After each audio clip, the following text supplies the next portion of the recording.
Okay, so this is an interesting topic, and this lends itself well to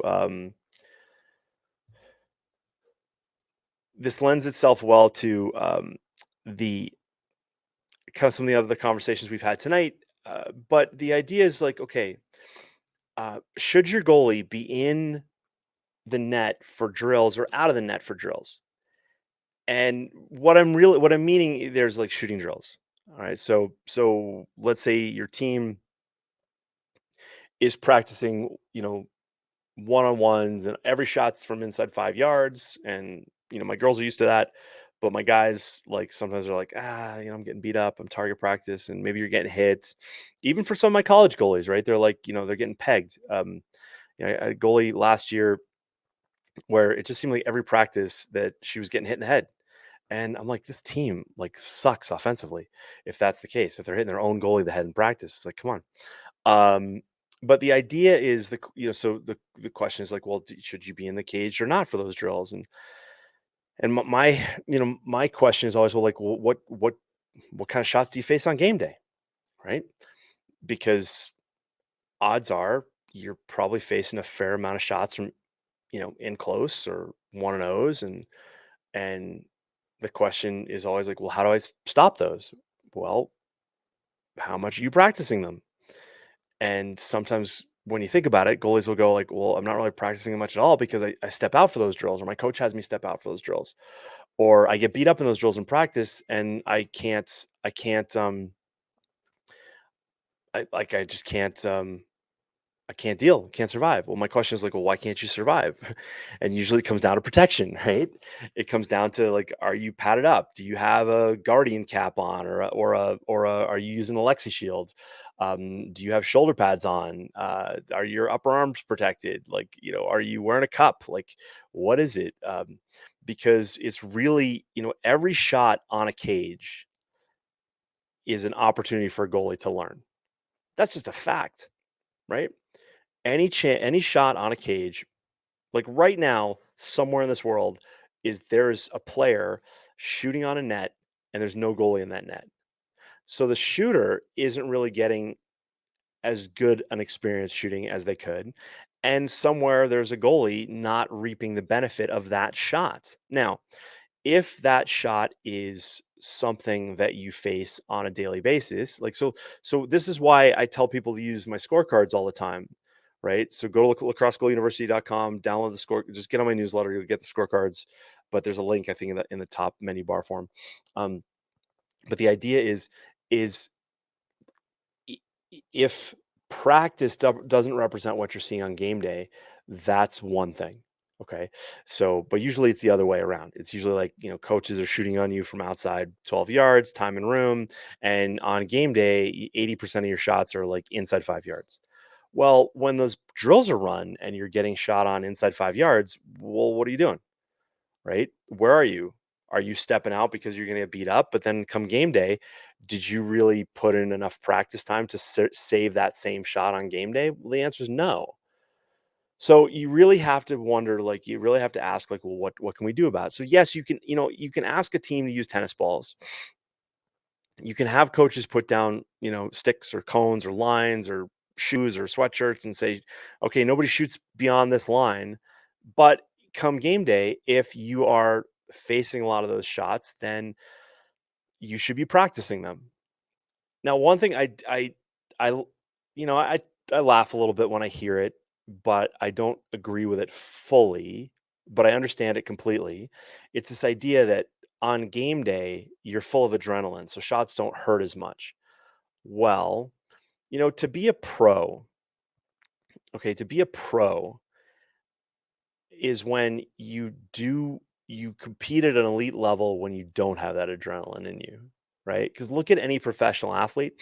If you, some of you may know somebody, but when you talk to professional athletes, hockey players that play 80 some odd games in a season, baseball players that play like what 160 games in a year. It's ridiculous. They play like every day. Um, you're not getting that adrenaline all the time.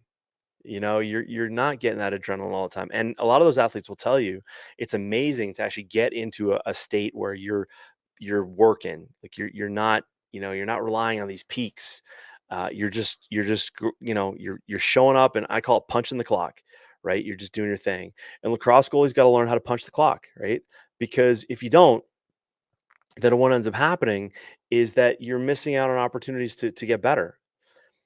Or you're hoping that, oh, that thing that I didn't want to do in practice, I'm miraculously going to be able to pull it off on game day, and that is a false hope. Like that is a false um, that is a false hope. Alex Foyer writes, mix of both hand-eye and speed drills before practice, then shooters from 13 to 15 in net. So Alex, my question is, why not shooters inside 12, 10, 8? Right? Because you have to know what are you seeing on game day, and then are you replicating that in practice?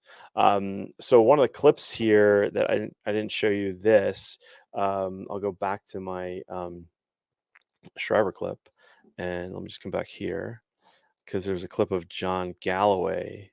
So this play, so here's an interesting play. So John Galloway's in the cage, and world team goalie, USA world team goalie, and in comes Schreiber uncontested. So you think Coach Galloway at this point in time is bitching about shots from in close, too many shots from in close? No, he's because he's seen this, he's gonna give it his best effort. He's gonna come to the top of the crease, be as big as possible, shuffle across, do what he can, and Schreiber's gonna score on him. But the only way you learn how to do this is not from have it happening every other game, but working on 50 repetitions in practice and realizing like, oh my God, my hip strength sucks. My ankle mobility is horrible. I can't move fast enough to follow this guy in front of the cage, and so you learn that in practice. But this is where a lot of goalies, they go like, and I get it. They go like, oh, my coach is a total ass. They run these like 1-0 on the goalie drills, and my go, and parents write me and say like, my goalie is a total total target. No, the idea here is we're not trying to abuse our goalies. We want to create an enjoyable environment with which to learn. But one of the things that comes with that is well, how do you survive more repetitions? One, you protect yourself. Two, maybe use tennis balls, right? Three, maybe in this type of drill, you slow it down so that a goalie can actually see what the shooter's doing with the ball and how to move to it. One thing that Schreiber does really, really a lot of is these kind of is twisters, right? Like he's a righty and he'll cross over and basically throw it kind of backhand.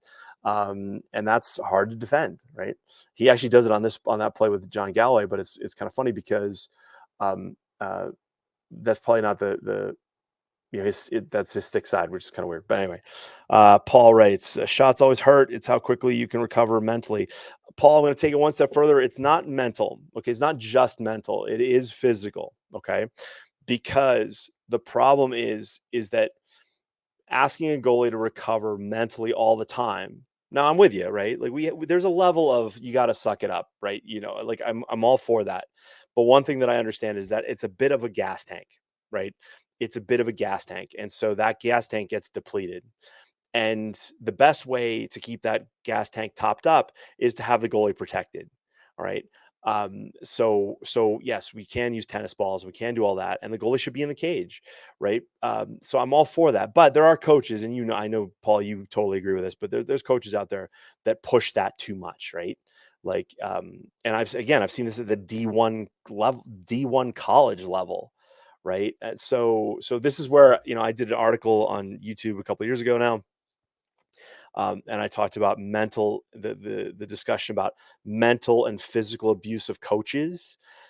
And physical abuse is like if a coach like slaps you or hits you in the head, that's like easily defined. But when we do this stuff, it's like, well, okay, there's how much of this is necessary. And then when people go like, oh, it's mentally abusive, I'm like, well, wait a second, that is completely subjective, right? Because there's some goalies that would hop in that cage and just eat all of it up, right? They would eat it all up. And other goalies are going to be like, they might eat it up, but then they go home, they tell mom or dad, and mom or dad's like, no, that's wrong. And now they're like, oh my God, it's like, so it's a big gray area, and I don't like it. But the bottom line, guys, is that I believe that when there's a shooter shooting on a net, there's an opportunity for a goalie to learn the language of lacrosse and what a shooter can do with the ball and what that ball does. And so there's opportunities there. One of the ways, that we get more goalies in more cages getting more shots is we protect them, right? We force them to pad up for practice. If they want to take it off for the games, go ahead. But I'll tell you, once you get used to actually making saves with equipment, you'll be like, "Oh, I'm good. I'm good. It's a little hot today, but whatever. I'm good." Right. So that's important. But so we can protect the goalie physically, but then we can also get the goalie to come in there mentally and go, all right, we got to toughen up a little bit. But as Paul mentioned, and what I just wanted to clarify there is that is willpower, and we understand that willpower is like a gas tank. You wake up in the morning, it's why you can stick to your diet in the morning, but by lunch, man, a burger tastes really good, right? Like a Coke of, oh man, a hot day, you bring it, right? But that's where the willpower is gone, right? So we can't, we, yes, some athletes are tougher than others, that they've got more willpower than others, but it's not something that we can totally rely on. There's actually a great book by Jane McGonigal about willpower. It's on my shelf somewhere. Yeah, or Kelly McGonigal. It's this one. The Willpower Instinct by Kelly McGonigal. And also, I'm not going to find it, but it's Willpower Doesn't Work by Dr. Benjamin Hardy, if you want to go do a little deeper dive on that. So, but yeah, so check that out. So listen, it all comes down to protecting your goalie. And it all comes down to your goalie. And I talked about this last week and the week before. The idea of, is your goalie ready? It's my Lacrosse Goalie Manifesto, right? Which I gotta put on a sweatshirt. The Lacrosse Goalie Manifesto is that when your goalie showed up the day they decided to be a goalie, is that they signed an agreement. I know they didn't really sign it, but they signed it. And if you go get my cheat sheets off the website, there's actually a manifesto in there and you can sign it. But the idea is that, your goalie has agreed to put something, it might be their stick, it might be something else, right? It might be their elbow, it might be their kneecap, it could be their right ovary, their left ovary, their right testicle, their left testicle, whatever it is. But they agreed to throw that in front of the ball to keep the ball from crossing the goal line. Right? That's what we agree to every day. So the question is, how do we get world class at that? Like, no joke. How do we get world class at throwing our testicles in front of lacrosse shots? All right. And the idea is, like, how often could you do that? Right now, you can pull some James Bond moment from, was it Casino Royale? I think. If you need to go ahead and watch that, but that's definitely some willpower. But the idea is, like, if you pad up and you're ready to go, you can do it over and over and over and over and over again. Okay. And that's what's going to make you world class. And that's going to make your goalie the lacrosse goalie of the future that saves more balls and plays better than Dylan Ward, and plays better than Tim Troutner, and plays better than Adam Gittleman, and plays better than Galloway, and better than Reardon. You name it, that potential is still there. And that's really great. It's gonna be a lot of fun to see those goalies in the future. Okay, making big things happen. So, all right, everybody, thanks for watching. Thanks for listening. Have a great week. I'll keep you posted on July. And if any of you guys are down in the Florida area, I'm thinking Florida because I got a daughter who really wants to go to Disney World, but probably like in August, somewhere indoors, so it's not like ungodly hot. But you guys have to keep me posted. All right, guys, have a great week. I'll talk to you soon. Cheers.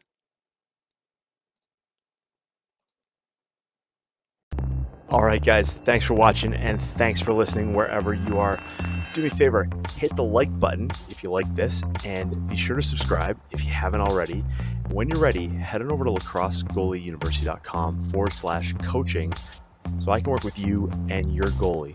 And while you're at it, check out athletespecific.com to learn more about mental performance and high performance. You may not know this, but I work with athletes in a variety of sports. Lacrosse is my love, but man, I love athletes and the families who support them. So head on over to athletespecific.com and check it out. I'll see you in the next video. Cheers.